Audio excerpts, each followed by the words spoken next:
Ethan Harper stood at the edge of his penthouse balcony, looking out over the glittering skyline of Manhattan. The city stretched beneath him like a sprawling tapestry of ambition, a million lives pulsing in rhythm to the heartbeat of commerce. Below, the streets were alive with people scurrying about their day, unaware of the quiet observer above them. From this height, the noise of the world seemed distant, muffled, as though a velvet curtain separated him from the chaos. He exhaled slowly, his breath mixing with the cool evening air, as the golden lights of the city bathed his face in a soft glow. Yet, despite the view, breathtaking in its own way, Ethan felt nothing. He'd become accustomed to this emptiness. A billionaire by the age of 45, he had it all. A luxurious penthouse in the heart of Manhattan, a fleet of high-end cars, business jets at his disposal, and an empire that stretched across the globe. Every desire, every material want had been met 1,000 times over. But even as the world admired his wealth, he felt a profound isolation, a hollow pit inside that no amount of luxury could fill. He glanced down at the pristine wristwatch adorning his left wrist, the polished steel gleaming under the light. A gift from his late father, it was one of the few things that anchored him to a past he had long since outgrown. His father had been a self-made man, driven by hard work and a relentless pursuit of success. Ethan had inherited that drive, but somewhere along the way, he'd lost touch with the emotional core of his existence. The door behind him creaked open, and a voice, smooth and light as a breeze, called out to him. "Ethan, you ready?" Emma Kingston stepped onto the balcony, her presence almost ethereal. She was everything Ethan was not, young, free, and full of life. Her auburn hair shimmered in the soft light of the city, and her eyes, bright with unspoken promise, locked onto his as if she were the missing piece to the puzzle he hadn't known he was trying to solve. Emma was his mistress, a title he was comfortable with, but one he never allowed to take deeper root in his mind. He'd met her a year ago at a gala in the Hamptons, where she'd caught his eye with a smile that seemed to defy all the cynicism that had taken root in him over the years.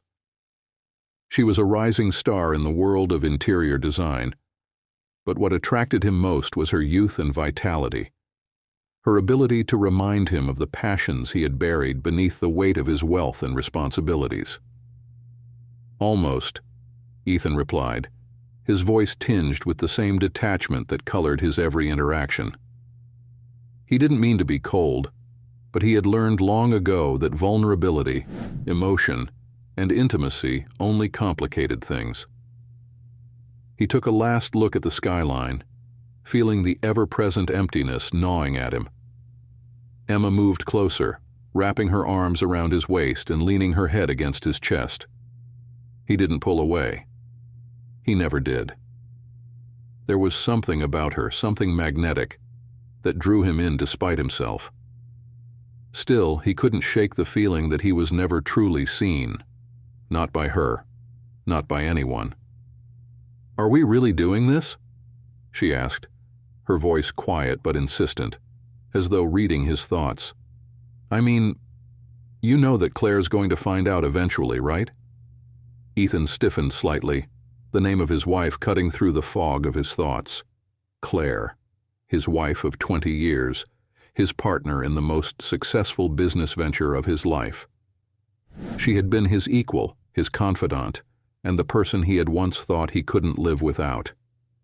But now, she felt more like a distant memory, a part of a life that seemed as far away from him as the stars above. Claire had her own empire to run, an architect, brilliant in her own right, but increasingly absorbed by the demands of her career. She had always been strong, capable, and distant. That distance had grown over the years, a silent rift forming between them that neither had dared to acknowledge.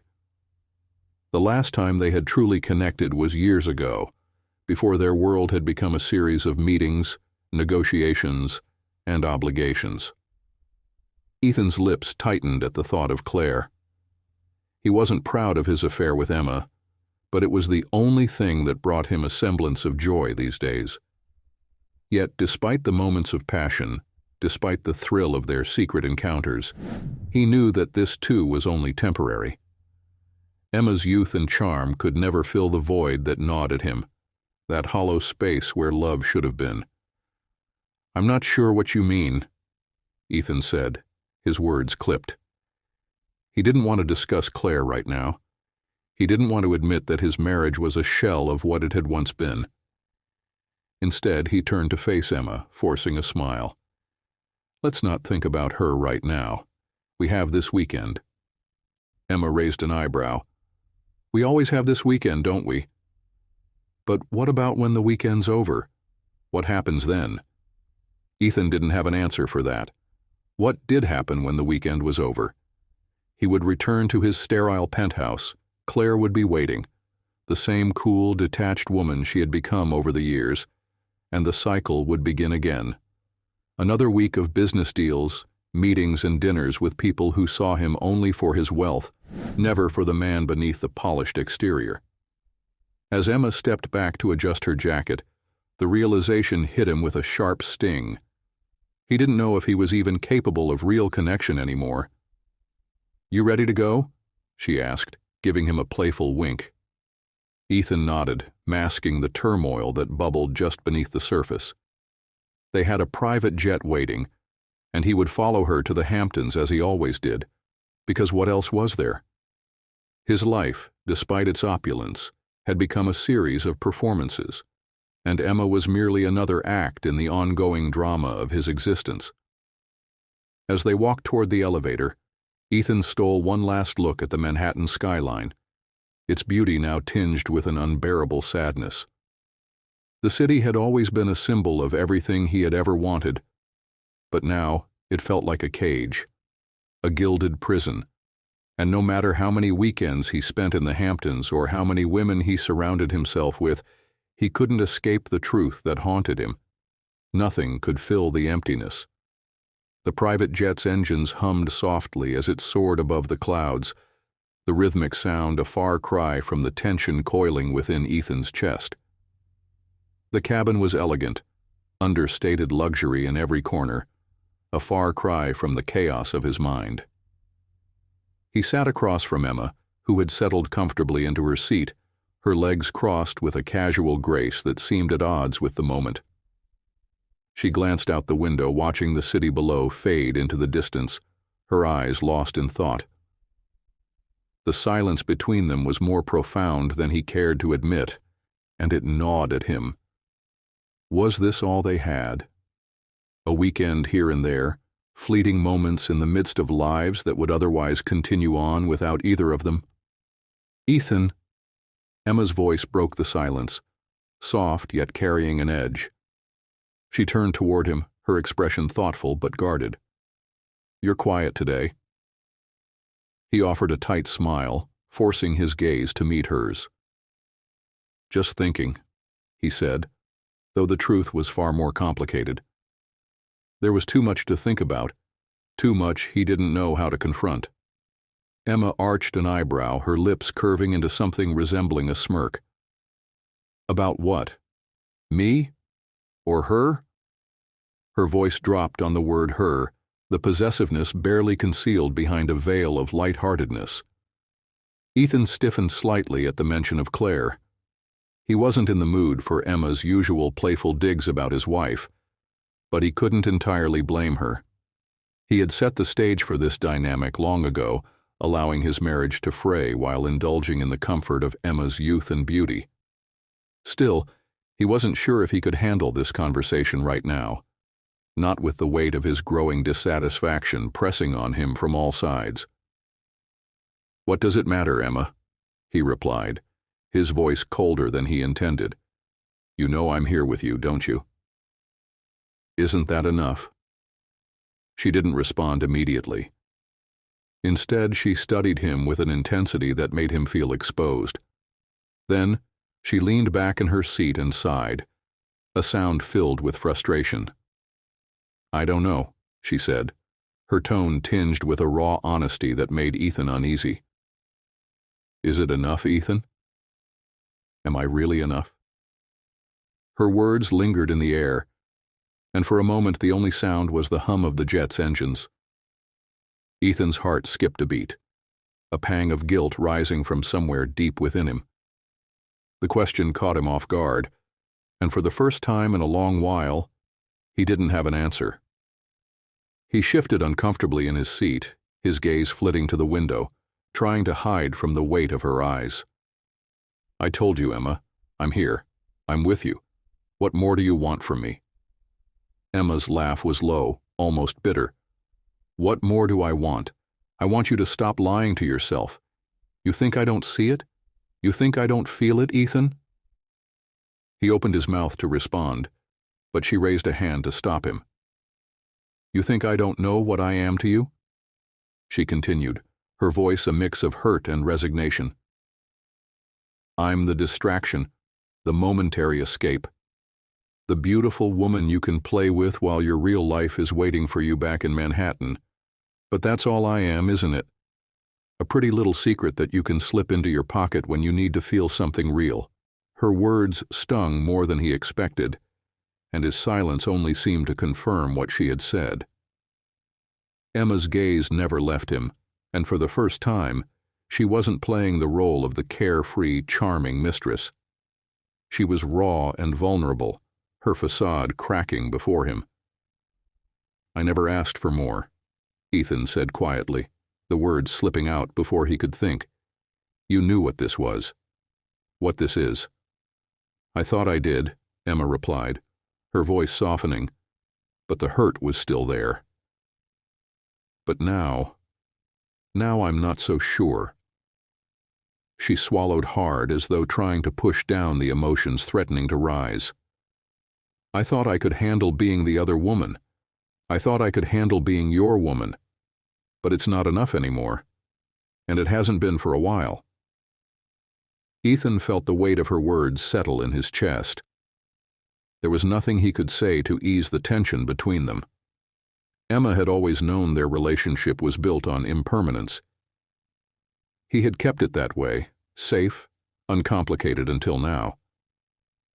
But the cracks in their dynamic were starting to show, and no amount of money or distractions could seal them up. I'm sorry, Ethan said, the words tasting foreign on his tongue. I didn't mean to hurt you. Emma's eyes softened for a moment, the edge of her frustration momentarily replaced by something else, something closer to pity. But it was fleeting, gone almost as quickly as it came. We'll see, she said, her voice distant now, as if she had already started to shut down the conversation.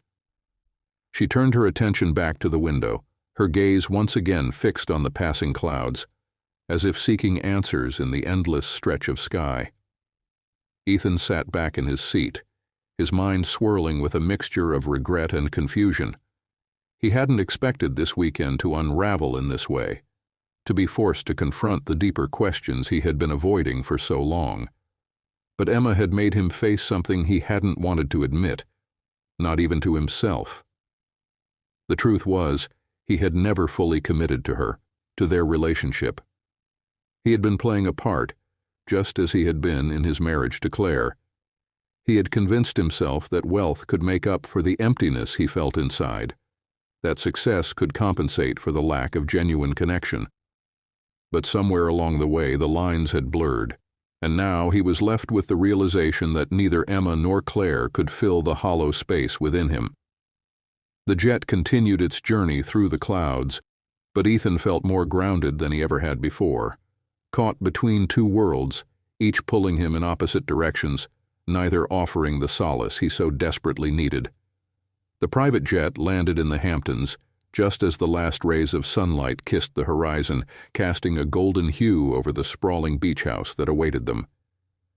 The estate was a luxurious blend of modern elegance and coastal charm, large windows framing expansive views of the ocean, sprawling lawns, and a pristine pool that glittered like a diamond under the fading light. Ethan stepped off the plane first, the soft breeze tousling his hair, but his mind was still caught in the whirlwind of emotions that had followed Emma's words. He had thought this trip would be a temporary escape, just another weekend to shut out the reality of his life. But now, something had shifted. Emma's quiet confession had broken through the walls he had so carefully built around himself, and the realization that he had failed both her and Claire lingered like a heavy weight on his chest. Emma followed behind him, her footsteps light, but her posture rigid. Ethan could sense the change in her, the distance that had crept between them since their conversation on the jet. Her energy was no longer the carefree vitality that had first drawn him to her. Now she seemed distant, lost in her own thoughts, as though the easy, fleeting nature of their relationship had slipped through her fingers. He glanced at her, but she was looking down at her phone, her lips pursed.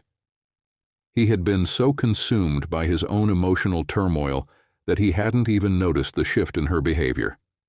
He had assumed Emma was just the thrill of the moment, someone to fill the void for a while, but now he couldn't help but wonder if he had underestimated her, if he had been blind to her own feelings and needs. "You know, I never really understood why you like this place so much," Emma said, breaking the silence as they reached the front door. Her voice was softer now, almost reflective. "It's beautiful, of course, but I don't know. There's something about it that feels so empty." Ethan didn't answer right away, instead staring at the house in front of them. The pristine facade, the gleaming glass, the lush gardens, everything about it screamed success. But Emma's words echoed in his mind. Was she right? Was it all just a facade? The grand front door swung open, and the housekeeper greeted them with a warm smile. Ethan nodded in acknowledgement, then turned to Emma, forcing a smile he didn't quite feel. "I guess we'll find out soon enough, won't we?"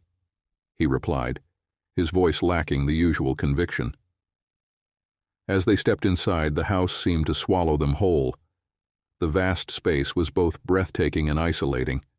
The high ceilings, the expansive living room, the endless views of the ocean. It was all designed to impress, to make a statement.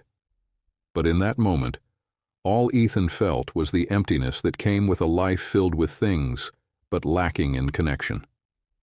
They were shown to their rooms by the housekeeper, Ethan's, as always, overlooking the beach, and Emma's just down the hall, offering a perfect view of the sprawling gardens. She paused in the doorway, glancing back at Ethan, a thoughtful expression on her face.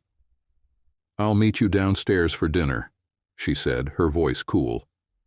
"Sure," Ethan replied, watching her as she closed the door softly behind her. There was something about the way she said it, something that made him feel like she was already slipping away from him.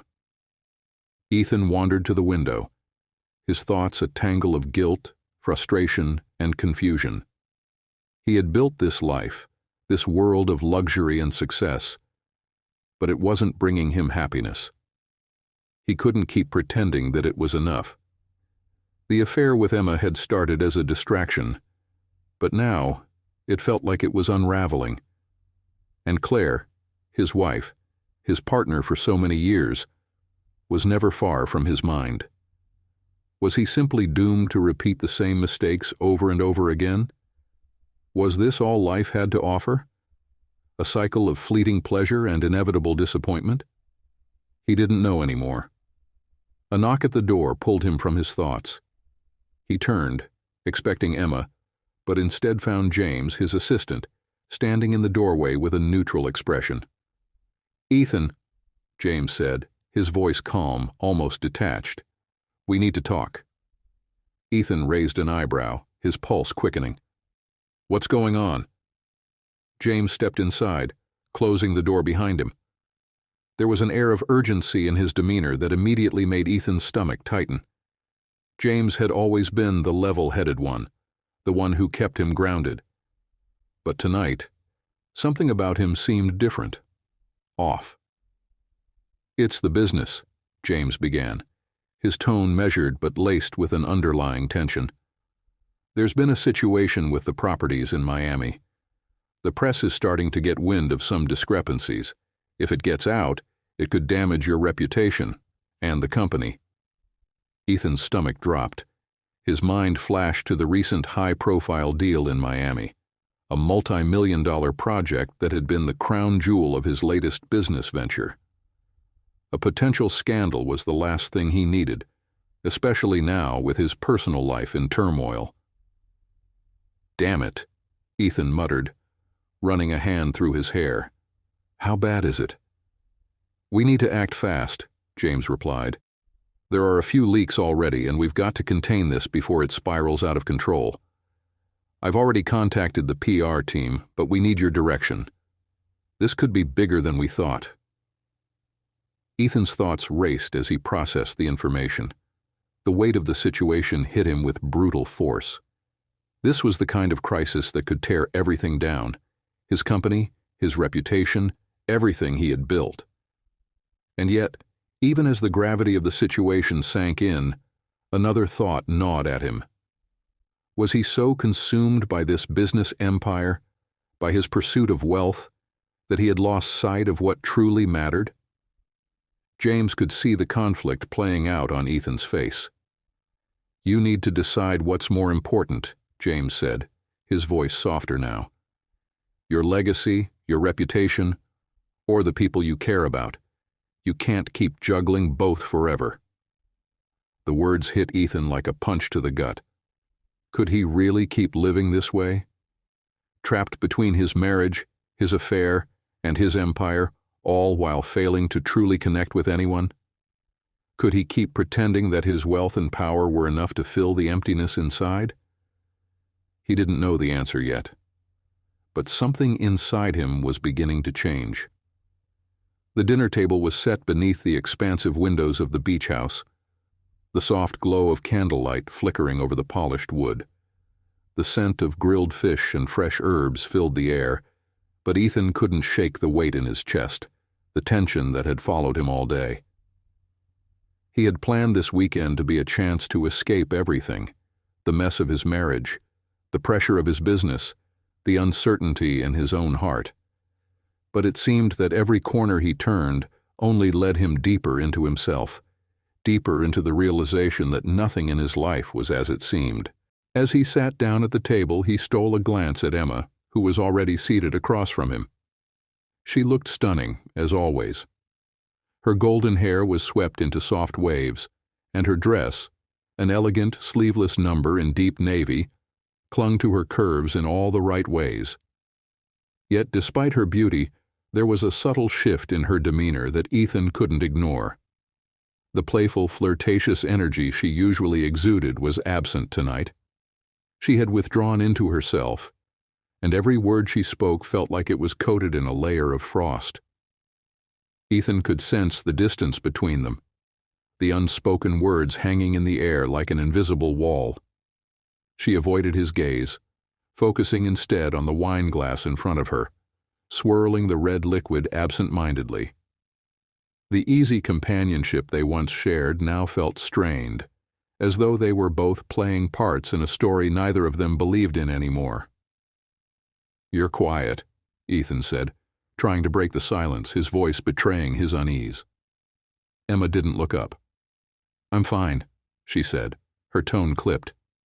Ethan's chest tightened. "You don't seem fine." "I'm just tired, Ethan," she replied, her voice tinged with something sharp. "Tired of pretending. Tired of this whole thing." Her words struck him like a physical blow, the sting of truth cutting through the pretenses they had built around themselves. For a moment, Ethan didn't know what to say. He had always thought of Emma as a distraction, someone to fill the gaps when the loneliness became too much to bear. But now, as he looked at her, he saw something else in her eyes. Disappointment. Regret. "I never asked for this," she continued, her voice quiet, almost fragile. "I never asked to be the other woman, and I'm tired of feeling like I'm just something you can throw away when it doesn't suit you." Ethan's throat tightened, and for the first time he felt a twinge of guilt so sharp it almost made him gasp. Emma's words were raw, honest, and they cut deeper than any criticism he had ever received. He had always thought he could compartmentalize his life, his marriage, his affair, his empire. But Emma was forcing him to face the consequences of living in a world of his own making.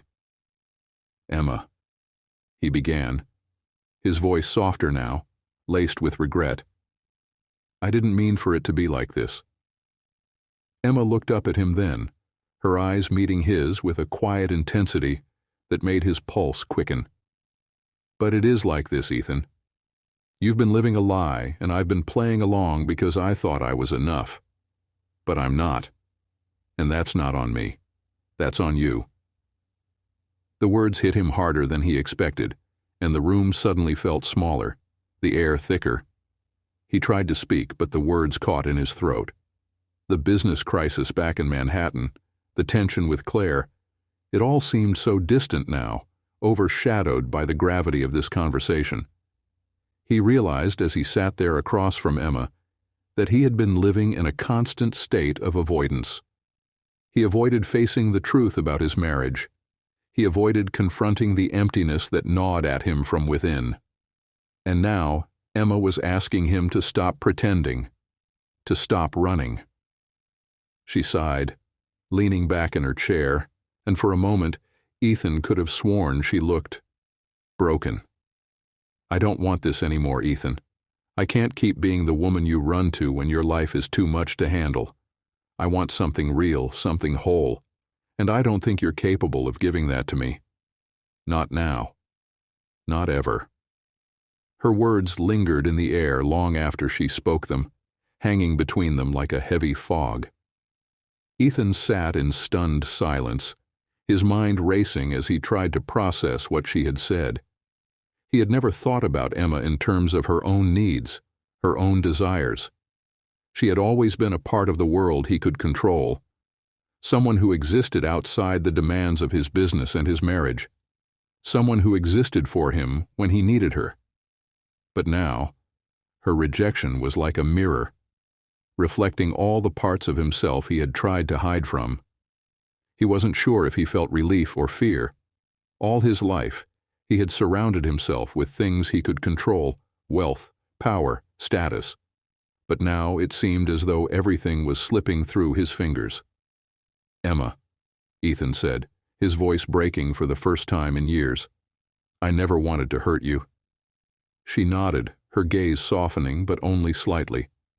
"I know you didn't, but you did, and I think you've done the same to Claire, to everyone you've ever been close to. You've built your empire, Ethan, but you've built it on sand, and it's all starting to crumble." Her words stung, but they also rang true. He had spent so long chasing success, striving to build something lasting, something that would define him, something that would make him feel worthy. But what was the point of all that if it meant destroying the very things that were supposed to give his life meaning? Ethan's heart tightened in his chest, and for a moment he couldn't find the words to respond. What could he possibly say to her? Could he explain the emptiness that had driven him into the arms of another woman? Could he explain how he had tried to fill the hollow spaces of his life with everything except what truly mattered? Claire's eyes softened, but there was no forgiveness in them. Not yet, anyway. "I can't pretend this isn't happening anymore," she continued. "I can't keep pretending that I don't see the cracks in our marriage. I can't keep pretending that I'm okay with being married to a man who has built an empire and destroyed his family in the process." The weight of her words pressed down on him, heavier than anything he had ever felt before. For the first time in years, he felt like the man he had become was unrecognizable. And he didn't know how to fix it, didn't know if it could be fixed. "I never meant to hurt you, Claire," he said, his voice raw with guilt. "I never wanted this. I don't know how we got here, but I'm willing to do whatever it takes to make things right." Claire shook her head, her eyes filled with a mixture of sadness and anger. "It's not just about what you want, Ethan. It's about what we need. And right now what we need is honesty. What we need is for you to face the truth." Ethan's breath caught in his throat.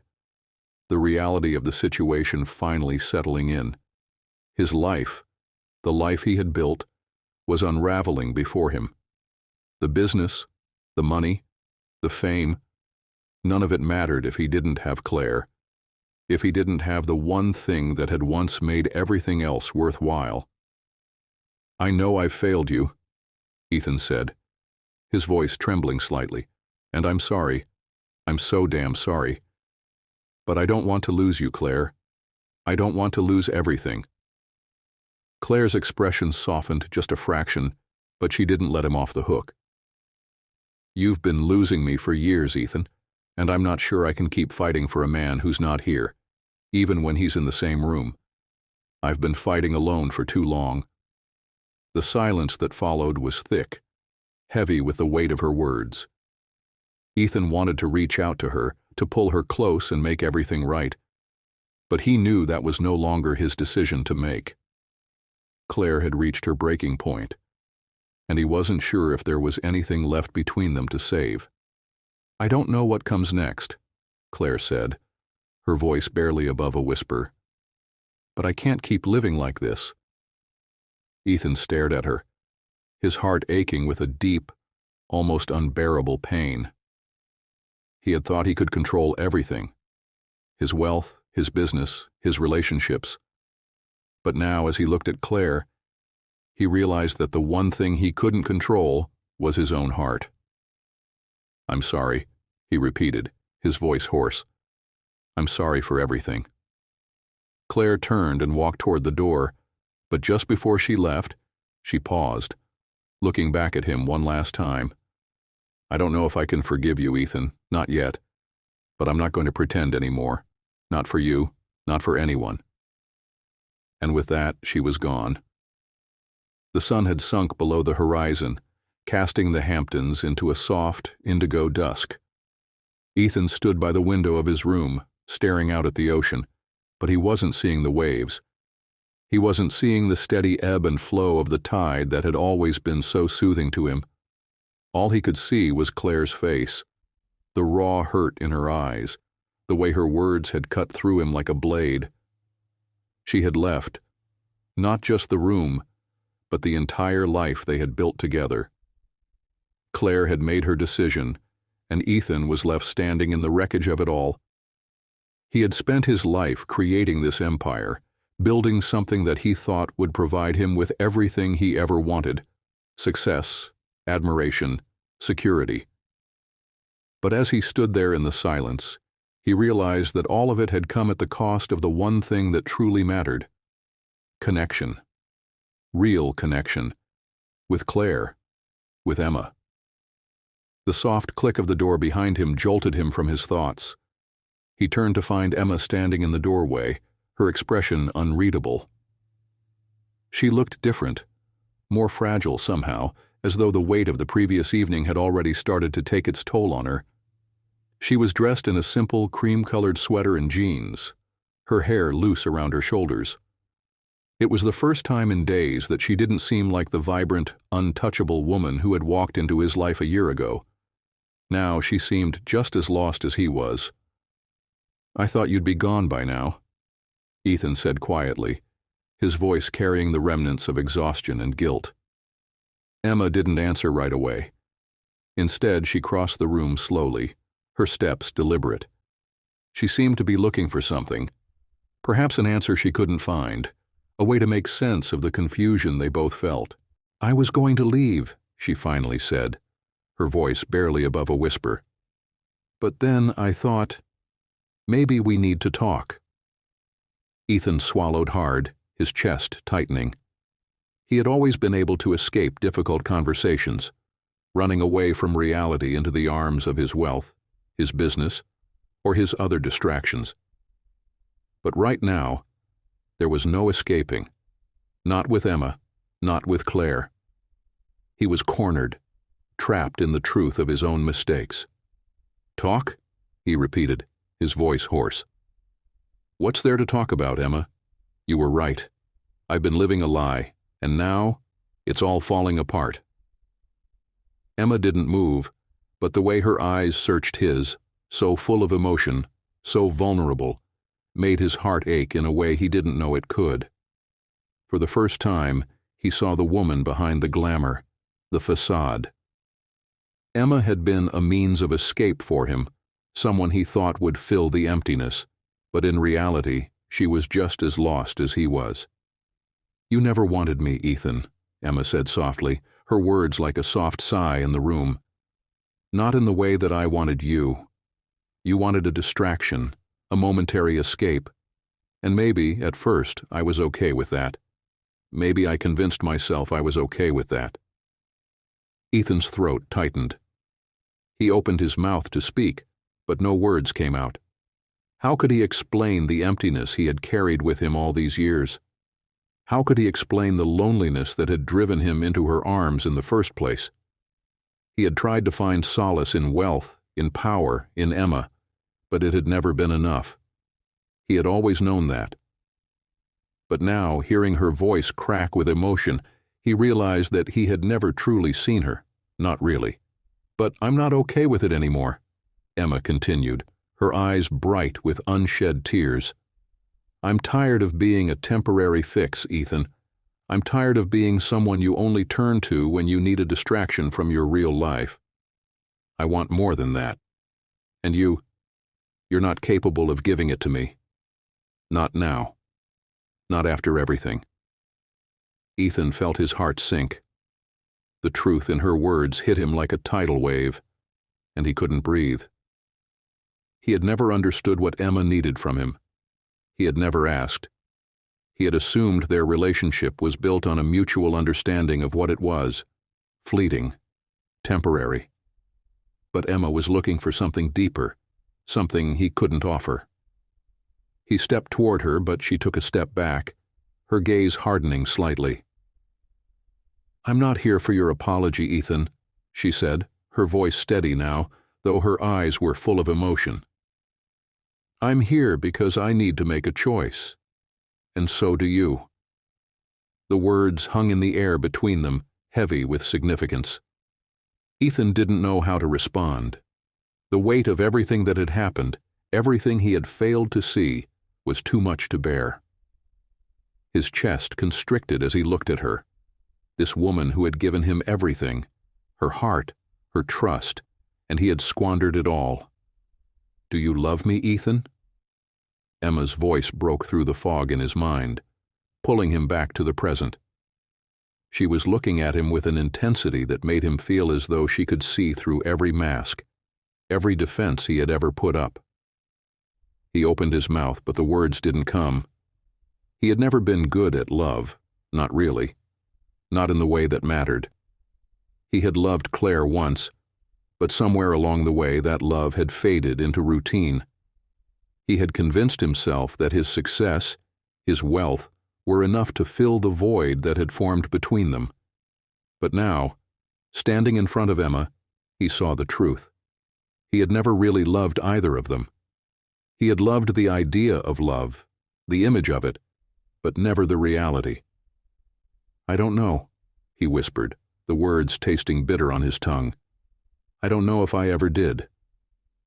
The silence between them grew thick, suffocating. Emma looked away, blinking back tears, and for a moment, Ethan thought she might break. But she didn't. Instead, she turned toward the door, her back to him, and paused before speaking again. "You need to figure it out, Ethan," she said, her voice quiet but resolute. "You need to figure out who you want to be. Because right now I don't know who you are, and I don't think you do either." And then she was gone. Ethan stood there, his breath caught in his chest, as the sound of her footsteps echoed down the hall. He was alone again, truly alone for the first time in his life, and this time there was no wealth, no empire, no power to shield him from the truth. He was lost. The hours after Emma left were the longest Ethan had ever experienced. The sun had set, and the house was draped in the kind of silence that was almost suffocating. He wandered through the sprawling rooms, the grand windows offering a view of the ocean, now dark and restless. The gentle crash of waves against the shore was all that filled the stillness. But it wasn't enough to drown the weight of his thoughts. He had tried to fool himself for years that his wealth, his achievements, would shield him from the emptiness inside. But now, with Emma gone and Claire distant, the illusion had shattered. All he had left was a life he didn't recognize, and a loneliness that no amount of money or success could cure. He sat on the edge of the expansive sofa in the living room, his fingers drumming absently on the armrest. There had been a time when he had believed that the constant pursuit of more money, more power, more control, would bring him fulfillment. But it hadn't. Nothing had. And now, as he stared out at the darkened sky, he couldn't help but wonder if it was too late to change. The doorbell rang, a sharp sound that broke the quiet. Ethan froze. He wasn't expecting anyone. Certainly not after the events of the day. But when he stood to answer the door, the visitor was not who he expected. It was Claire. She stood in the doorway, her face softened by the evening light but still unreadable. She looked almost out of place here, as though the house, the wealth, the life he had built for them both, was foreign to her now. She wasn't wearing the usual polished look he was accustomed to. No suit, no heels, no designer handbag. Just a simple coat and a tired look in her eyes. "Claire," Ethan said, his voice thick with a mix of surprise and hope. "I didn't expect to see you here." "I know," she said, her voice even but with an edge of vulnerability that made his heart tighten. "I wasn't sure I was going to come either." She stepped inside, the chill of the evening air clinging to her coat. Ethan moved aside, allowing her to enter. "I wasn't sure where else to go," she said, more to herself than to him. Her eyes flickered around the room, but she didn't sit. Instead, she lingered by the door, as if unsure of how to move forward. Ethan could feel the tension between them, thick and palpable. It had been years since they had truly communicated with each other, and yet, here they were, both of them searching for something that had been missing for far too long. His chest ached with the thought that he might have already lost her. "You said we needed to talk," Claire continued, her gaze locking onto his. "So talk." Ethan's throat tightened. He had never been good with words, especially the ones that mattered. He wasn't prepared for this conversation. How could he be? After everything that had happened, everything he had done, how could he possibly explain it? But the truth hung in the air, undeniable, and he knew that he had to speak it now, or risk losing Claire for good. I've been selfish, Claire," he said, his voice hoarse. "I've been a coward. I didn't face the truth about myself or about us. I thought I could escape the emptiness, fill it with power, with work, with Emma. But I was wrong. I can't fix this by pretending it doesn't exist." Claire's eyes softened for a moment, but she didn't respond immediately. Instead, she walked further into the room, her heels clicking softly on the marble floor. "You've always been able to fix things, Ethan," she said quietly. "You've always been able to build and achieve, to make everything look perfect on the outside. But the inside, the real part, has been falling apart for years, and I was too caught up in my own life to see it." Ethan swallowed, a knot forming in his stomach. "I didn't want you to see it. I didn't want anyone to see how broken I was." "You don't have to pretend with me anymore," Claire said, her voice steady but tinged with pain. "Not after everything we've been through. Not after everything you've put us through." Ethan flinched at her words. They weren't accusations, not really. But they were truths, harsh and painful, and they cut deep. She was right. He had put up walls, hid behind the success he had created, and in the process had allowed their marriage to wither. "I've been so consumed by everything I thought mattered," Ethan confessed, his voice trembling now. "But the truth is, I've neglected the only thing that ever really did matter. You. United States. I don't know how to fix it, but I know I can't keep going down this path. I've lost sight of everything that was real." Claire didn't say anything at first. She simply stood there, watching him, her expression unreadable. The silence stretched between them, thick with the weight of all the unspoken words. "I don't know what I'm asking for, Claire," Ethan said, his voice softer now, almost pleading. "But I can't lose you. I can't lose what we had. Please. I need you. I don't want to face this life without you." Claire's gaze softened, her eyes filling with a mix of sadness and something else. Something like longing. Something like hope. "You've already lost me, Ethan," she said quietly, her words a gentle blow to his chest. "At least the woman I used to be. The woman who believed in you. In us." Ethan felt his chest tighten, his throat constricting with emotion. "I know I've hurt you," he whispered. "I've hurt you more than I ever could have imagined. And I'm sorry. I am. But I don't know how to make it right. I don't know where to start." Claire took a step closer, her gaze searching his. "I don't know if I can forgive you," she said quietly, her voice tinged with pain. "But I can't just walk away either. I've spent too many years with you, building something that, in the end, didn't bring us happiness. We've both changed, Ethan, and maybe that's okay." Ethan's heart raced as he stepped closer to her. The distance between them was closing, but the space between their hearts was still vast. He wasn't sure if they could fix what had been broken, but for the first time, he realized that they would have to try. He had to try. "I don't have all the answers," he said, his voice thick with emotion. "But I'll spend the rest of my life trying to find them. For you, for us." Claire studied him for a long moment, the silence stretching again. And then, finally, she spoke. "Maybe we can start by being honest. About everything. And maybe that's where it begins." Ethan nodded, his heart swelling with a mixture of hope and fear. This was the beginning of something. He wasn't sure what, but it was a start, and that was all he could ask for. Ethan lay awake that night, his mind racing with the conversation he had just shared with Claire. The weight of her words, her pain, and the hollow space that had existed between them for so long lingered in the air.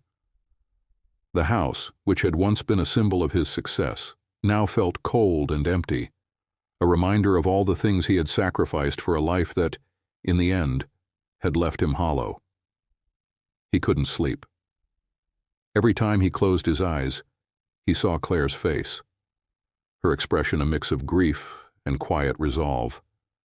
She hadn't promised him anything, no forgiveness, no second chance, but she hadn't turned away completely either. And yet, as he stared out into the inky darkness of the night, he realized something profound. Even if they did rebuild, even if they did find their way back to each other, he couldn't shake the feeling that a part of him had already been lost.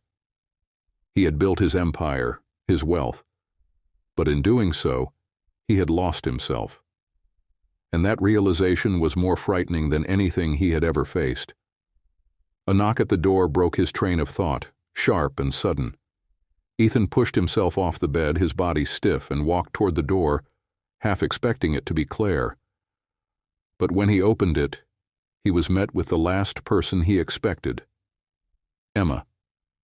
She stood there, looking as beautiful as ever, but with a weariness in her eyes that matched his own. Her hair was pulled back in a loose ponytail, and she was dressed casually, though the expression on her face made it clear that this was not a social call. "Emma?" Ethan said, surprise flooding his voice. "What are you doing here?" "I had to see you," she said, her voice quiet, yet heavy with the weight of everything that had been left unsaid. I couldn't just leave things the way they were, Ethan. I couldn't walk away without giving you one last chance." Ethan's heart pounded in his chest, the tension between them palpable. He had expected anger, resentment, maybe even bitterness. But what he saw in her eyes wasn't that. It was vulnerability, a rawness he hadn't seen before. "Emma?" He wasn't sure how to finish the sentence. How could he explain the confusion, the pain, the mess he had created? "I don't want your apologies," she said, cutting him off, her eyes narrowing slightly. "I don't want your regret. I don't want your guilt. I need to understand. Did you ever really care about me, Ethan? Or was I just another distraction?" Her words hit him like a wave, crashing over him, pulling him under. The truth was that he didn't know. He had cared about her, but it had always been tangled in the complexities of his life. He had been so lost in his own world, his marriage, his business, his own emptiness, that he had never given her the space to be more than that. "I thought you understood what this was," he said quietly, the words tasting bitter in his mouth. I thought I could give you something, even if it wasn't everything." "You gave me nothing," Emma said, her voice shaking now, but there was a sadness in her eyes that he hadn't expected. "You used me, Ethan, and I let you. I let you because I thought it would be enough. But it wasn't. It never was." Ethan stepped closer, his mind racing for the right words, but none came. He could feel the chasm between them growing wider with every second, and he realized with a sickening clarity that nothing he could say would undo the damage. "I didn't mean to hurt you," he said, his voice raw with emotion. "I never wanted to do that. But I was so lost. I was so focused on everything else that I couldn't see what I was doing to you. To myself." Emma shook her head, her eyes wet with tears she hadn't let fall until now. "You're not the man I thought you were, Ethan. And I'm not the woman I thought I was either. I was so blinded by your wealth, by what I thought was love, that I couldn't see the truth. I couldn't see that you weren't the answer to my emptiness, and neither was I to yours." Her words cut deep, but they were the truth. Ethan had used her as a bandage, an escape from the suffocating reality of his life. He had let her believe that she was something more, but in reality, she was just another distraction. Just as he had been for Claire. And now, standing here with Emma, he realized that the person he had been running from all this time was himself. "You deserve more than this, Emma," he said, his voice barely above a whisper. "You deserve someone who can give you what you need, not just someone who's pretending to be whole. I'm sorry. I'm so sorry." She didn't say anything for a long moment. When she finally spoke, her voice was quiet but firm. "I don't need your apology, Ethan. I need you to face the truth. You have to face who you are, who you've become. Until you do, you'll never be able to give anyone what they need. Not Claire, not me, not even yourself."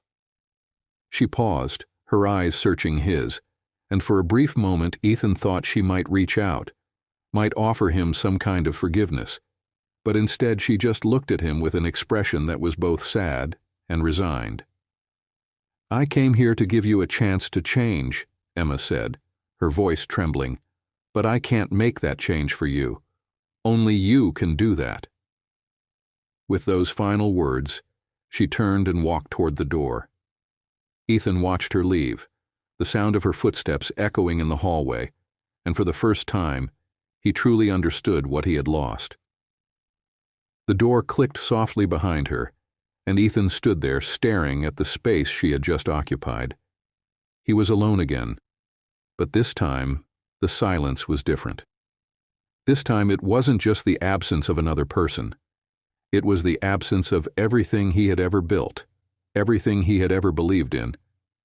He had spent his life running from the truth, and now the truth had caught up with him. The question was, what was he going to do about it? The next few days in the Hamptons passed in a blur of emotional exhaustion. Ethan had spent the first night after Emma's departure pacing the house, his mind a cyclone of regret, self-loathing, and confusion. His marriage was crumbling, his affair had fallen apart, and the empire he had so carefully built, brick by brick, seemed to be dissolving before his eyes. For the first time, he wasn't sure who he was anymore. He had tried to reach out to Claire. He had tried to explain, to offer her some kind of explanation for his failings. But her responses were distant, polite even, but devoid of the warmth they had once shared. It was as though she had already moved on, and part of him, though he would never admit it, was grateful for that. He didn't know if he could bear the weight of her disappointment any longer. His phone buzzed, and the screen lit up with a message from James, his assistant.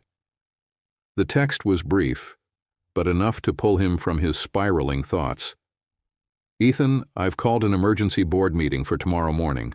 The Miami situation is getting worse. We need to act fast." Ethan stared at the message, his pulse quickening. For a fleeting moment he considered ignoring it. After all, what did it matter?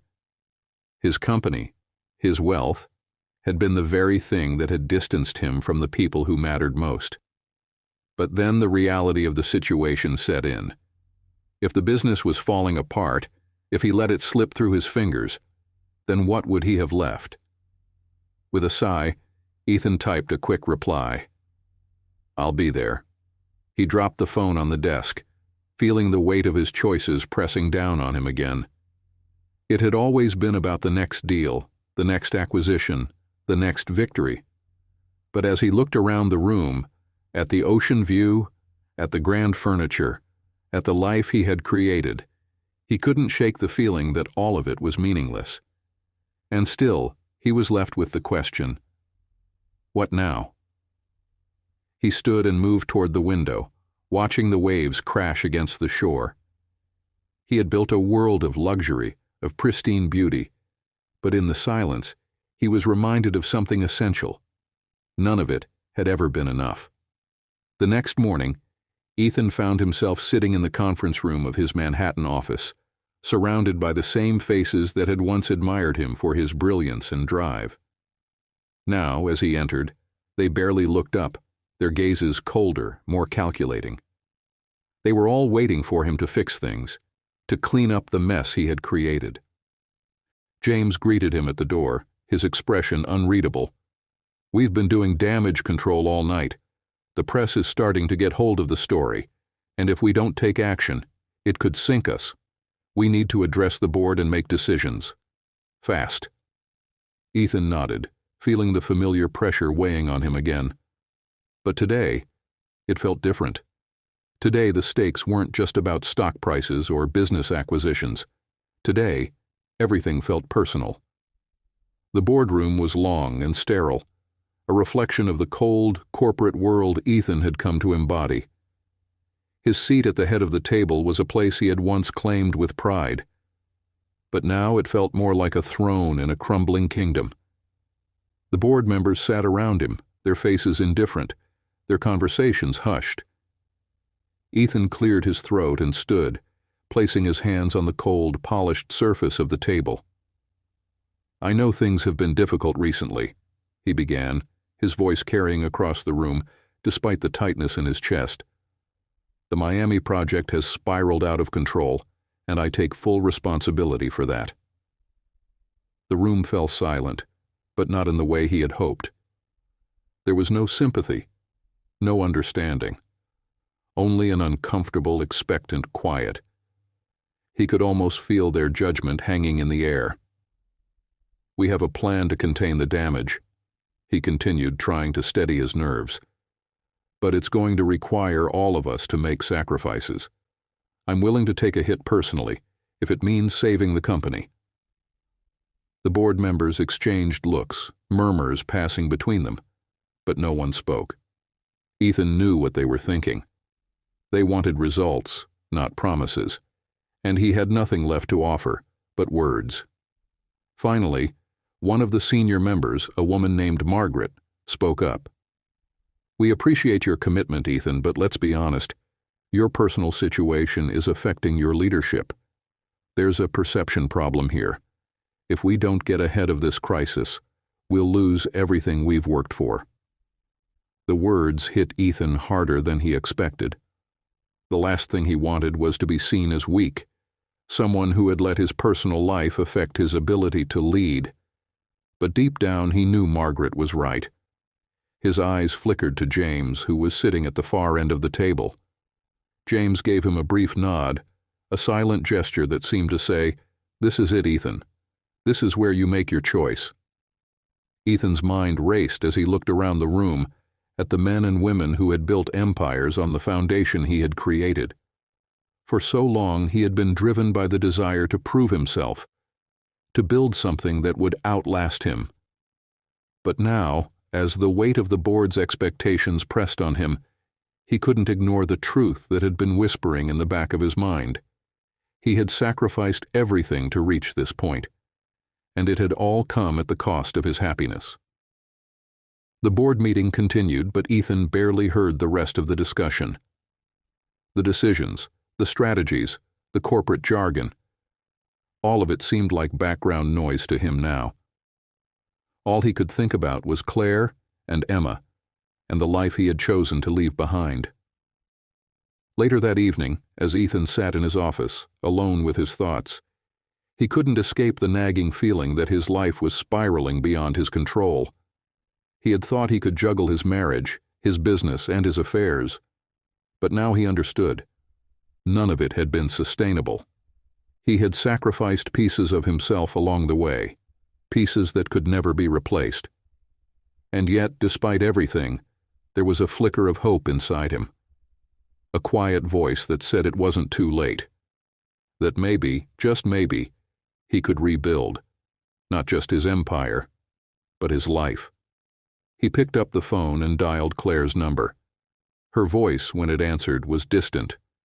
But this time, there was something in her tone, a softness, that made his heart skip a beat. "I need to see you," he said, his voice raw, vulnerable. "I'm ready to face whatever comes next. But I need you, Claire. I don't know how to do this without you." The hours between the phone call and their meeting felt like an eternity. Ethan sat in his office, his fingers tracing the edge of his desk, his mind spinning. He had never felt so uncertain, so vulnerable. The boardroom was filled with power and expectation. But here, with Claire, he was simply a man seeking forgiveness, a man trying to come to terms with the damage he had done. When he had called her earlier, he had been terrified. Terrified that she might hang up, that she might refuse to see him. He had braced himself for her to tell him it was too late, that the damage was irreparable. But instead, her voice had been calm. Her words, though guarded, had hinted at something he hadn't expected. Hope. Now, as he paced in the quiet of his office, waiting for her to arrive, he realized that he was no longer the man who had walked into this world of wealth and power.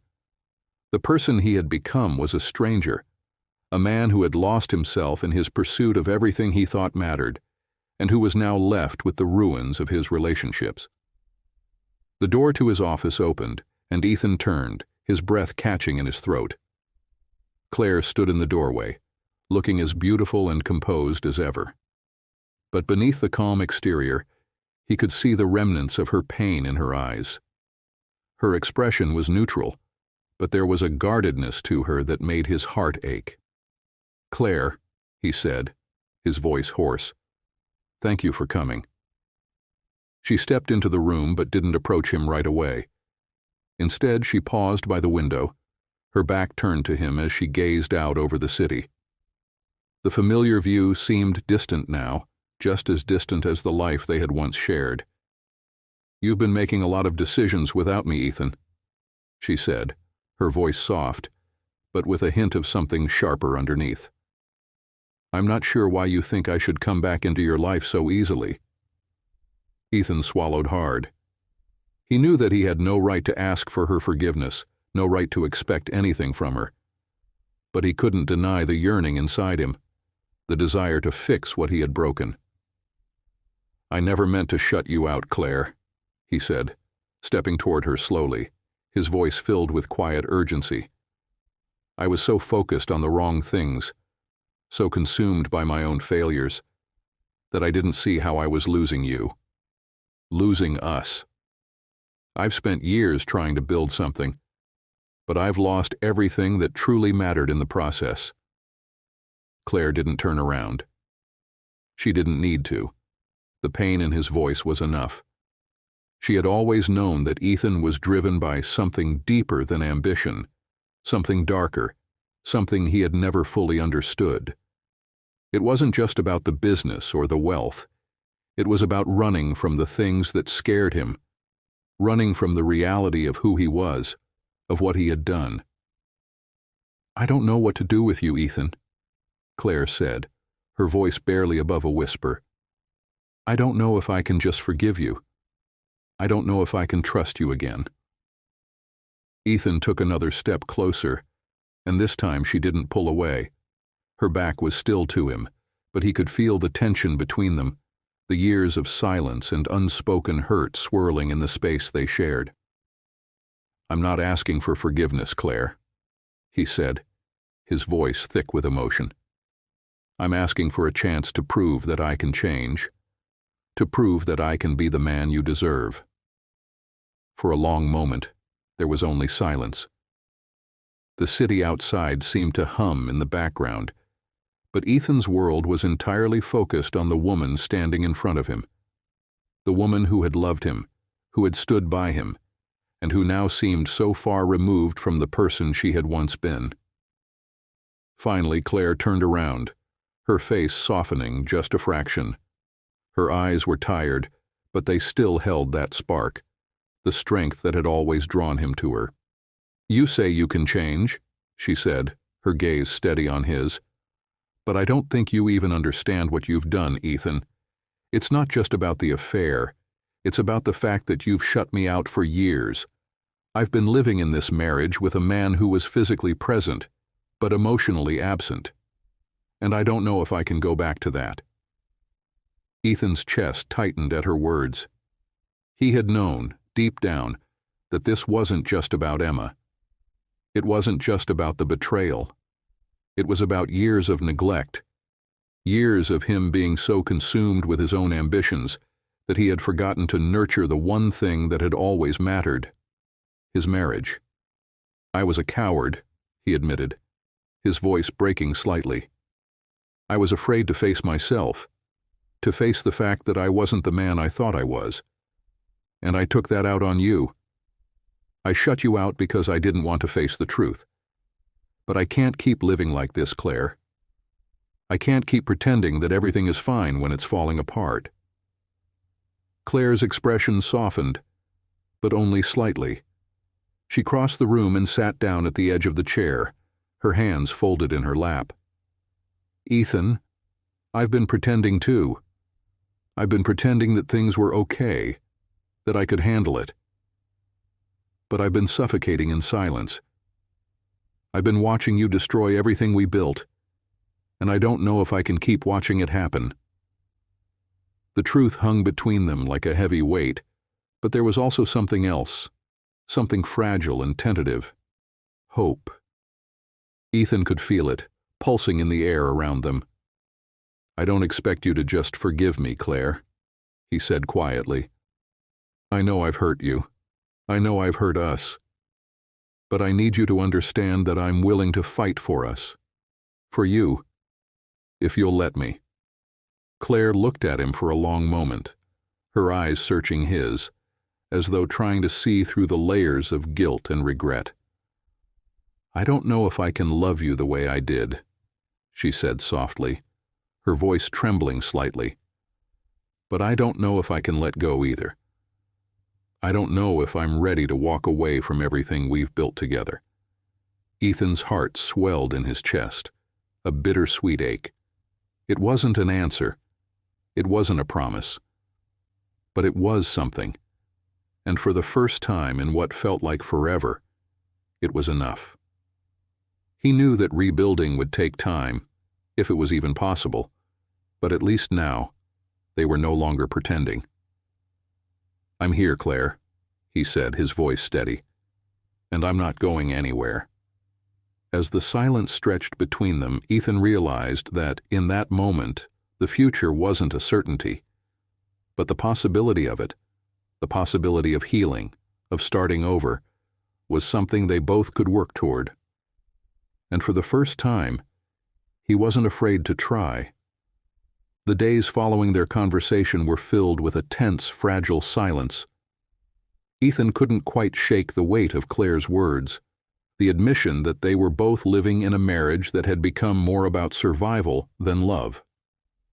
For the first time, he truly understood the depth of his own failures, not just to Claire, but to himself. He had built an empire of concrete and steel, but he had never bothered to build the foundation of his own happiness. Still, the small steps they had taken toward understanding were the first real movement in what had felt like a frozen, broken relationship. Claire was there, in the house with him, but she wasn't really with him. Not yet. And Ethan knew that he had to do more than just apologize. He had to show her that he was willing to put in the work, to prove that he could be the man she had always hoped he could be. The silence that stretched between them was still full of tension, but it was different now. It wasn't the silence of avoidance. It was the silence of two people trying to rebuild something fragile. Ethan found himself spending more time at the office than he had in the past few days. Despite his internal turmoil, the reality of his company was still pressing down on him. The board's growing concerns about the Miami scandal still loomed large, and he had to act fast to prevent further damage. The public's interest in his personal life had become a media frenzy, and every move he made seemed to be scrutinized under a magnifying glass. James, his assistant, was a constant presence in these meetings, reminding him of what had to be done next. "We've delayed the statement long enough, Ethan. The press is already running wild with their speculations. You need to take control of the narrative," James had said earlier in the week.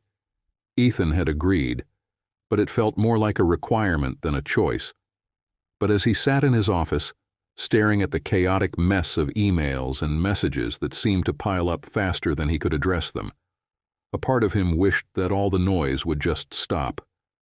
That for once, he could focus on something real. The knock on his office door broke his concentration. He looked up to find Claire standing in the doorway, her arms crossed, her expression unreadable. He hadn't expected her to come by today, not after everything that had been said between them. But there she was. "Can we talk?" Her voice was steady, but there was something in her eyes, something tentative and fragile.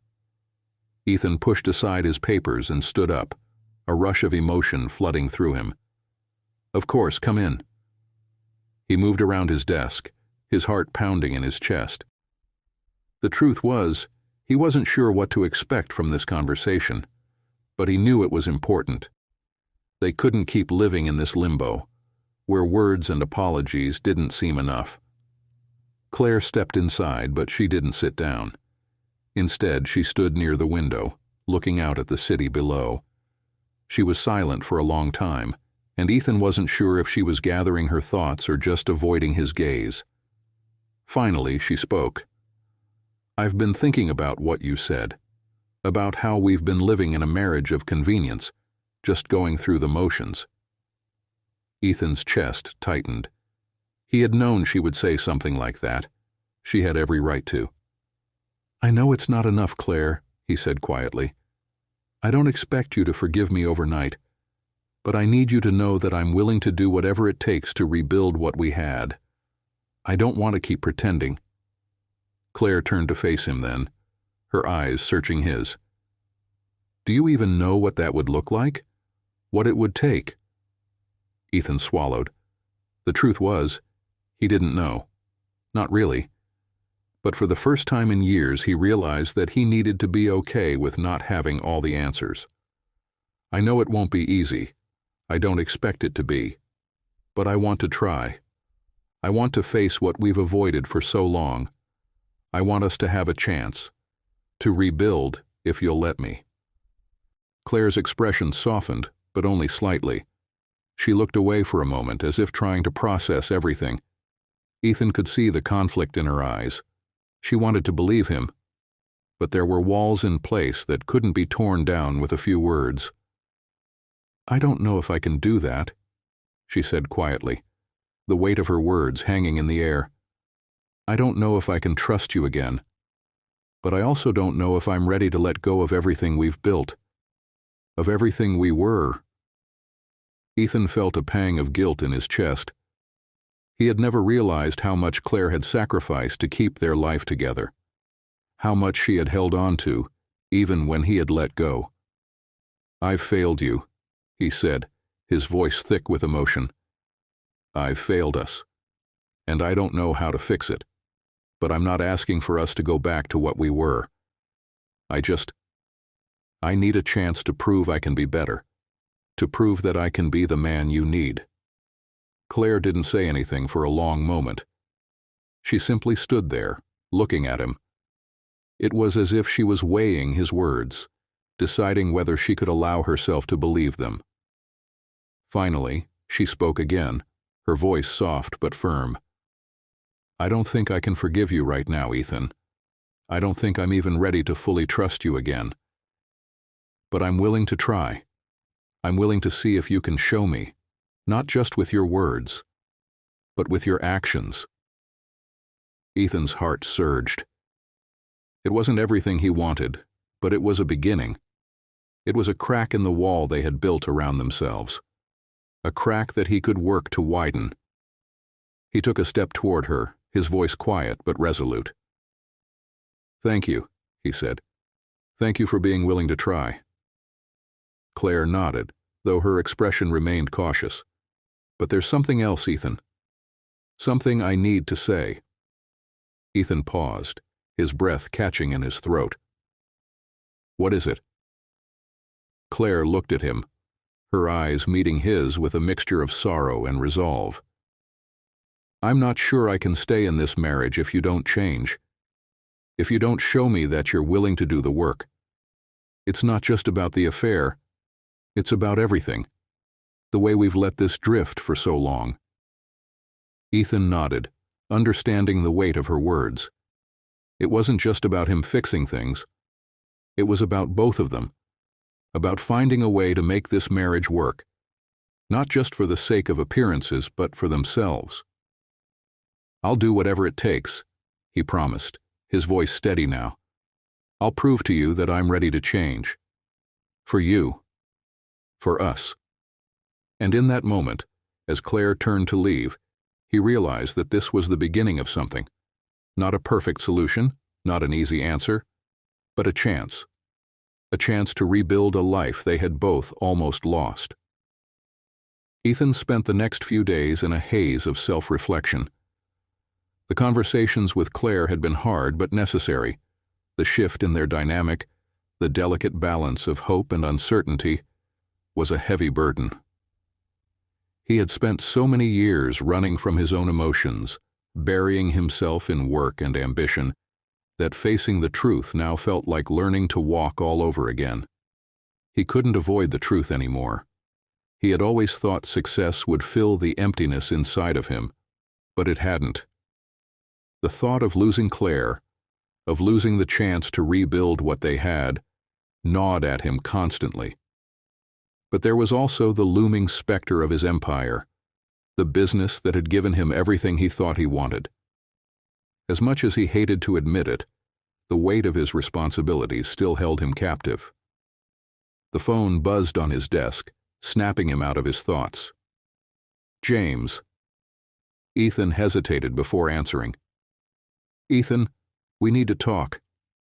The board wants answers. There's been more media fallout about the Miami scandal."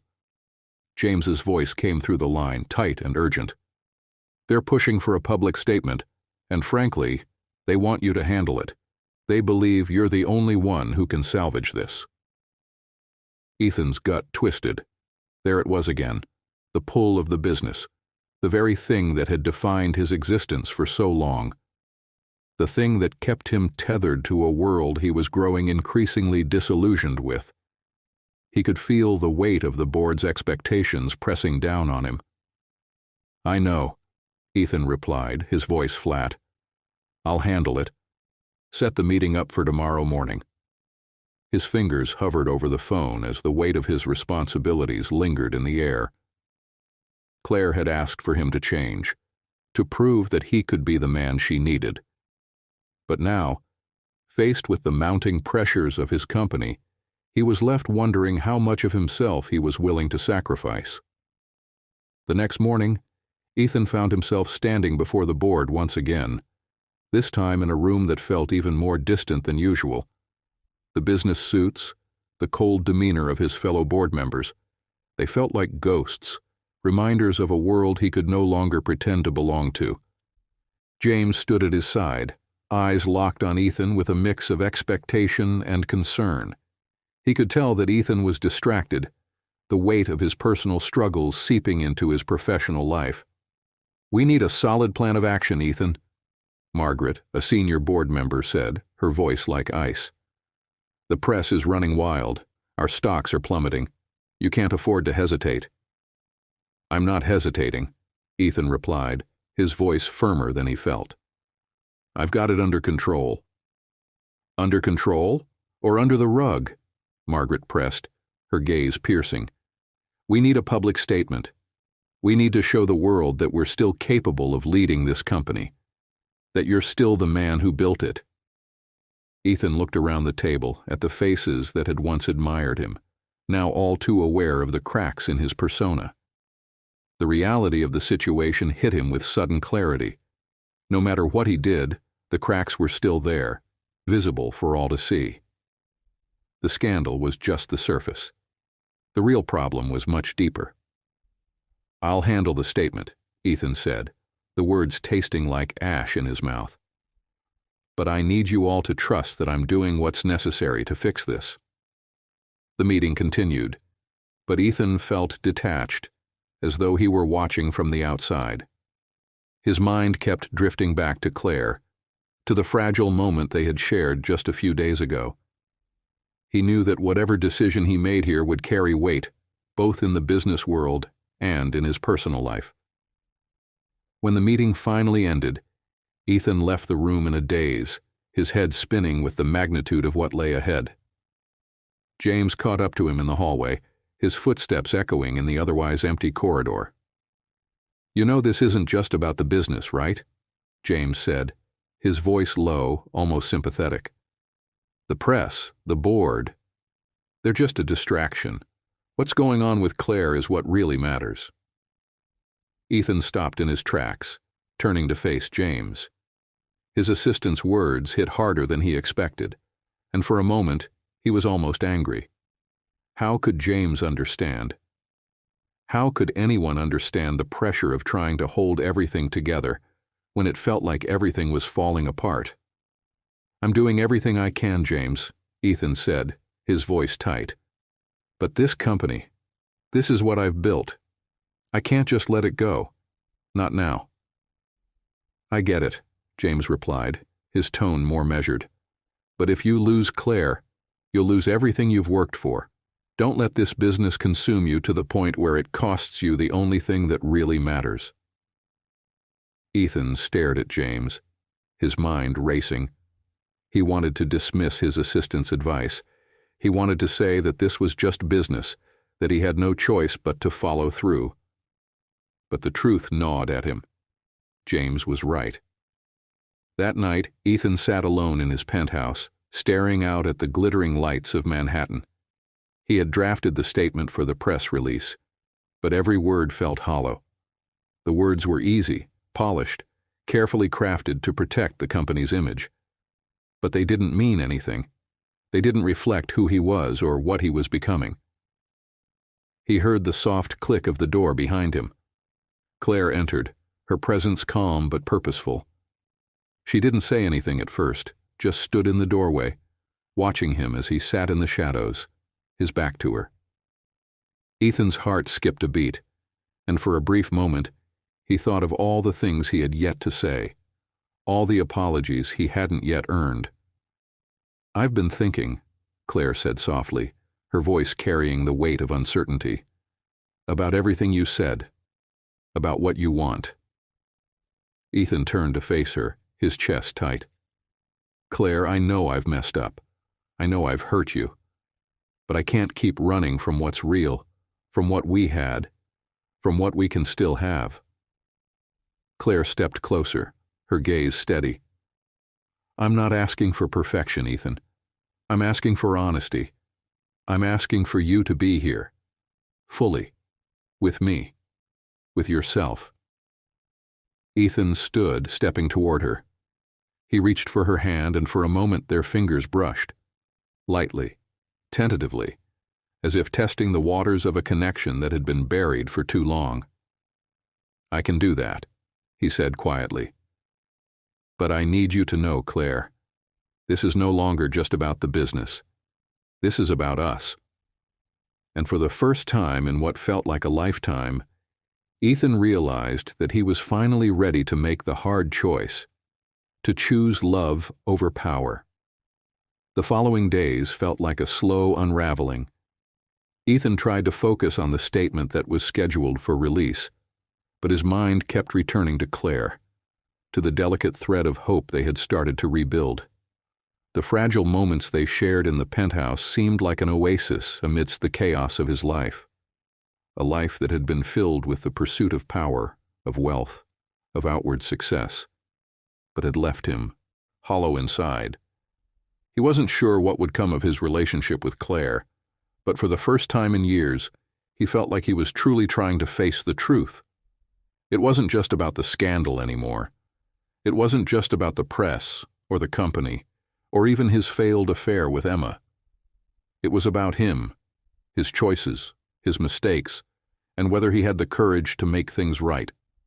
But as much as he wanted to be present with Claire, to truly understand what she needed, the demands of the business world were unrelenting. The phone calls, the meetings, the endless waves of crises. Every time he tried to step away, the pressure built up again. Ethan leaned back in his chair in the conference room, looking around at the board members who had once been his trusted allies, but now seemed more like distant observers. He was no longer the man they had admired, the brilliant CEO who had always delivered. They had seen the cracks in his facade, and though they remained silent, he could feel their judgment hanging in the air like a fog. "We've drafted the statement," Margaret, the senior board member, said, pushing a file across the table toward him. "But we're still waiting on your approval. We need to be sure this is the right approach before we release it." Ethan picked up the file, his mind half on the words in front of him and half on Claire. The pressure of the boardroom was suffocating, and his heart was heavy with the knowledge that the choices he made in these next few moments could shape not just his company, but his future with Claire as well. "You can release it as soon as I approve it," Ethan said, his voice more distant than he intended. "But we also need to address the media's growing concerns about my personal life. I'll handle it." Margaret raised an eyebrow. "Personal life? You mean the affair?" Ethan tensed, but he kept his voice steady. "Yes, that. We can't ignore the narrative out there any longer. We need to address it head on. Let's not let it continue to taint the company's image." There was a long pause. Margaret exchanged a look with the other board members. Ethan could sense their doubt, whether about him or his ability to fix this mess he had created. They weren't just worried about the company's image. They were worried about his image. And he knew deep down that they weren't the only ones. The world was watching. That night, after the board meeting ended and the weight of the business world settled back onto his shoulders, Ethan returned home, but the apartment felt different. The silence in the penthouse was no longer peaceful. It was a heavy quiet, filled with the unspoken words between him and Claire. He found her in the living room, staring out at the city from the window, her arms wrapped around herself. She was beautiful, even in the soft glow of the evening lights. But there was a sadness in her posture that broke something inside of him. "I'm sorry," he said quietly, his voice thick with guilt as he stood by the door. "I know I'm not here the way I should be. I've been consumed by everything outside of this place, outside of us. I just don't know how to fix it." Claire turned slowly, her face unreadable. "Ethan, I'm not asking you to fix everything. I'm asking you to be real, to be here with me, to be here with yourself." He took a step toward her, but she held up a hand, stopping him. "I know you're trying, and that's something," she continued, her voice quiet, measured. "But I don't know if it's enough. We've both been pretending for so long, Ethan. We've been living in the illusion of what we think we have. But you can't keep running from the truth." Ethan's heart pounded. He could feel the weight of her words, the sting of what she was saying. She was right. He had spent years running from his own mistakes, from the truth about who he was and what he needed. "I'm not running anymore," he said, his voice shaking. "I can't. But I don't know how to undo everything I've done. I don't know if I can fix it. I don't know if I can fix us." Claire stepped closer, her eyes softening. She reached out and touched his arm gently. "It's not about fixing us, Ethan. It's about being willing to try. It's about being honest with me, with yourself. You don't need to have all the answers, but you can't keep pretending that everything's fine. You have to want this, want us, as much as you want everything else."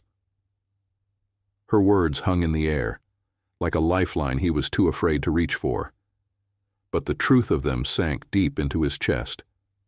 She was right. He had been so consumed by his ambition, his fear of failure, that he had lost sight of what really mattered. And now, standing before her, he knew that he had to choose between the life he had built and the love that had always been right in front of him. "I want this," he said finally, his voice firm. "I want us. But I don't know if I'm enough, Claire. I don't know if I can be the man you need." Claire's gaze softened, and for the first time in a long while she smiled, a small, tentative smile that held both sadness and something deeper. "You've already started, Ethan. That's all I need to see. We'll take this one step at a time. But don't expect me to fix you. You have to want to fix yourself." Her words were like a weight lifting from his chest. For the first time, Ethan felt as though he wasn't carrying the burden of the world alone. But the road ahead would be long. He knew that. "Thank you," he whispered, "for giving me a chance." "I'm not giving you a chance," Claire said softly, her hand resting on his chest. "I'm giving us a chance, and you need to be ready for it." The tension between them had shifted, but it wasn't gone. Ethan knew they had a long way to go, but for the first time in a long while, he felt like they might just make it. Ethan woke early the next morning, the early light of dawn creeping through the blinds, casting long shadows across the room. He sat up slowly, feeling the weight of everything that had changed in the past few weeks. The air in the penthouse was still, quiet, almost peaceful. But in his chest, a storm brewed. For the first time in a long while, he was awake before the world around him demanded his attention. No emails, no meetings, no phone calls, just the sound of his own breathing and the soft hum of the city below. For a fleeting moment, he wondered what life would be like if he allowed himself to embrace this stillness, to stay present with Claire without the constant need to prove himself. But the world didn't work that way. Not for him. Not yet. His mind drifted to the meeting he would have later with the board, the press statement he had yet to finalize, the crisis in Miami still threatening to unravel everything he had worked for. All the professional chaos that demanded his attention felt even more suffocating now that he had begun to see where he had failed in the personal part of his life. The tension between these two worlds, his business and his marriage, felt increasingly impossible to balance. Claire had made it clear. If he was to salvage anything of their relationship, he had to be present. Not just physically, but emotionally. He had to prove he could be the man she needed, and that meant showing up for her in ways he hadn't for years. She had also made it clear that she wasn't interested in grand gestures. What she needed was honesty, consistency, and patience. Things that came easily to him in business but were foreign when it came to matters of the heart. Ethan rose from the bed, the weight of the day ahead pressing down on him. But as he moved through the penthouse, preparing himself for the challenges of the day, he knew that this was different. This time, he wasn't just trying to fix things for the sake of appearances. He was fixing things because he wanted to, because he had no choice if he wanted to keep Claire in his life. Claire had spent the morning in her studio, the art she created providing the kind of solace she had been missing for too long. Her mind had been consumed with thoughts of Ethan, of the delicate steps they were both taking to rebuild their trust. But in the solitude of her work, she felt a sense of peace that had eluded her since the cracks in their marriage first began to appear. She needed this, more than she had realized. The quiet space where she could just be. It wasn't just the uncertainty of their relationship that made her restless. It was the uncertainty about herself. Over the years, she had poured so much of her energy into Ethan, into their life together, that she had lost sight of the woman she used to be. The woman who had built her own career, her own identity. Now, she was torn between wanting to nurture what was left of their marriage and reclaiming the parts of herself that had been neglected in the process. She stood at the canvas, brush in hand, but her mind kept wandering. Ethan had been trying. She could see that. He was doing the work, attempting to change, attempting to put her first. But change, real change, wasn't easy. It would take time, more time than either of them had the luxury of. The door to the studio opened and Claire turned to see Ethan standing in the doorway, his posture relaxed but his expression uncertain. For a moment she saw the man who had captivated her all those years ago, the man who had been driven by a need for connection, even if he had never known how to form it. "You're up early," Claire said, setting her brush down and wiping her hands on a cloth. "I couldn't sleep," Ethan admitted, stepping into the room. His eyes searched hers, and for the first time in what felt like forever, Claire saw the vulnerability in his gaze. "I've been thinking about everything. About us. About what we need," she asked, her voice steady but full of quiet hope. He nodded slowly, his eyes never leaving hers. "I know I've been a mess. I've been running from my own mistakes, and I know I've hurt you. I don't know how to make it all right, but I want to try. I need to show you that I can be who you need me to be, who I should have been all along." Claire's heart ached. He was finally saying the things she had needed to hear for so long, but the question lingered. Was it enough? Could a man who had spent so long in his own world of ambition, who had shut her out time and time again, truly change? "I know you're trying, Ethan," Claire said softly, "but trying isn't enough. You're right. You've hurt me. We've both hurt each other. And I can't keep pretending that everything is fine just because you say the words. You have to show me you mean it. You have to show me through your actions, not just your promises." Ethan's expression tightened, but there was no defensiveness in his voice, only determination. "I'm not asking for you to forgive me right away, Claire. I'm not asking for everything to be fixed in a day. But I need you to know that I am here, and I'm not going anywhere. I want to be the man you deserve, the man I should have been." Claire studied him for a moment, her heart torn between the man who had once been her partner in life and the man who had let her down so many times. "It's not just about you anymore, Ethan. It's about us, and about whether we can build something real this time. I need you to understand that the work starts now. It's not just words. It's actions, small steps, every day." Ethan took a slow step toward her, his eyes never leaving hers. "I understand," he said, his voice low and steady, "and I'm ready to take those steps, with you, if you'll let me." For a long moment, Claire said nothing. She didn't know what would come next. The road ahead was uncertain, filled with more questions than answers. But there was something in Ethan's eyes, something raw, something real, that told her he wasn't just asking for a second chance. He was asking for a future, for a way forward, together. Finally, Claire nodded, a soft smile playing on her lips. "Okay," she whispered. "Let's take the first step." As Ethan stood there, the weight of her words settling into his chest, he realized that this was no longer just about what he wanted. It was about what they both needed. And for the first time in a long time, he felt like he was ready to give it. All of it. The weeks that followed the fragile reconciliation felt like both a slow rebirth and an overwhelming reckoning.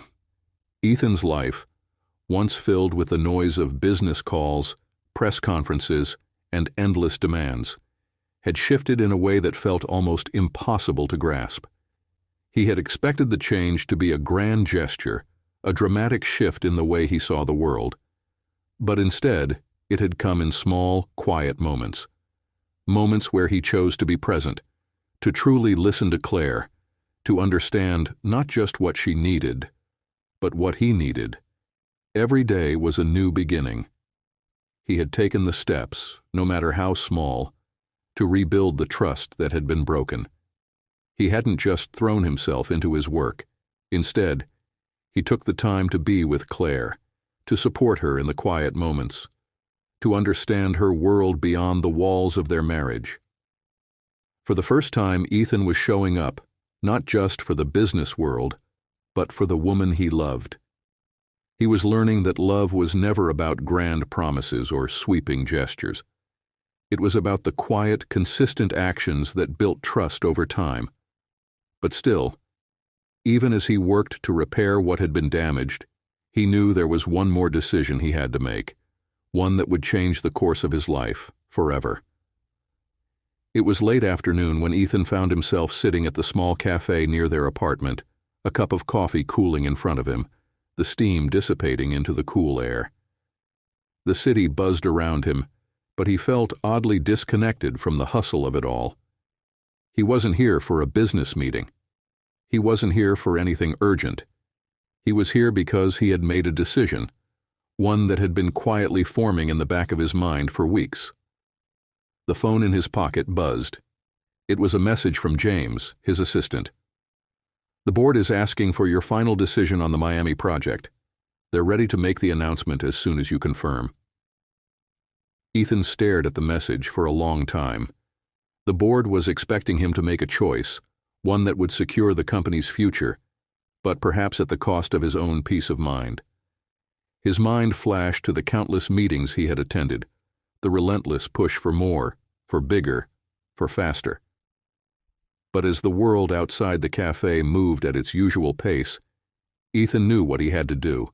He had spent his life trying to outpace time, trying to prove himself to everyone but the people who truly mattered. The company was built on his shoulders, and it had become a symbol of his worth. But he was beginning to see that success, true success, was never about the bottom line.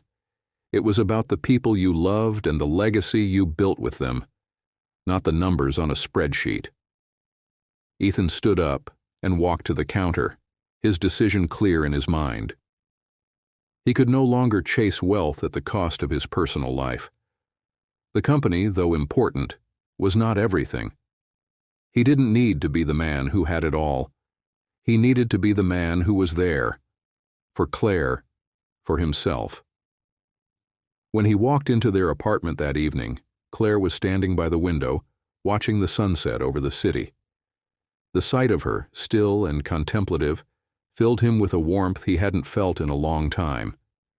He had spent so much time running from the truth, from the choices that truly mattered, but now he was ready to be the man she needed. "Claire," Ethan said softly, his voice filled with resolve. She turned to him, her expression unreadable. "What is it, Ethan?" He stepped closer, his heart pounding in his chest. "I've made my decision, about the business, about everything." Claire's brow furrowed slightly, but she didn't speak. She waited for him to continue. "I'm stepping down," he said, the words tasting like freedom, "from the company. I'm not going to keep running it, not like this. I've spent so much of my life consumed by it, thinking it was the only thing that mattered. But I know now, what really matters is us, you. And I can't keep sacrificing my life for something that doesn't give me what I need. I can't keep pretending it's the only thing that defines me." For a long moment Claire didn't say anything. Her gaze softened as she looked at him, and Ethan could see the surprise in her eyes. He held his breath, unsure of what she would say next. "You're doing this for us?" she asked, her voice barely above a whisper. "Yes," he said, his voice steady. "For us. For me." Claire stepped forward, her eyes locking onto his. "You're willing to give it all up?" Ethan nodded, his heart in his throat. "I've spent too many years running, Claire. Running from the man I was. Running from the love I wanted but was too afraid to accept. I don't want to keep running anymore. I want to build something real. Something lasting." Tears welled up in Claire's eyes, and she reached out, taking his hands in hers. "I don't know if this is the right decision, Ethan. I don't know if you're ready for what comes next. But I know one thing, you're trying. You're showing up for me, for us. And that's more than I could have ever asked for." "I'm not asking for perfection, Claire," he said, his voice thick with emotion. "I'm asking for a chance. To be the man you've always deserved. To build a life with you, not just a business." Claire smiled softly, her tears slipping down her cheeks. She reached up to touch his face, her fingers brushing away the tears he hadn't realized were falling. "You've already given me everything I need, Ethan. This is the start of something new. For both of us." Ethan pulled her into his arms, holding her tight, the weight of the world lifting from his shoulders. It wasn't perfect. They still had work to do, still had hurdles to face. But in that moment, with Claire in his arms, he knew that the decision he had made, letting go of his empire to embrace love and connection, was the right one. And for the first time in years, he felt like he was finally home,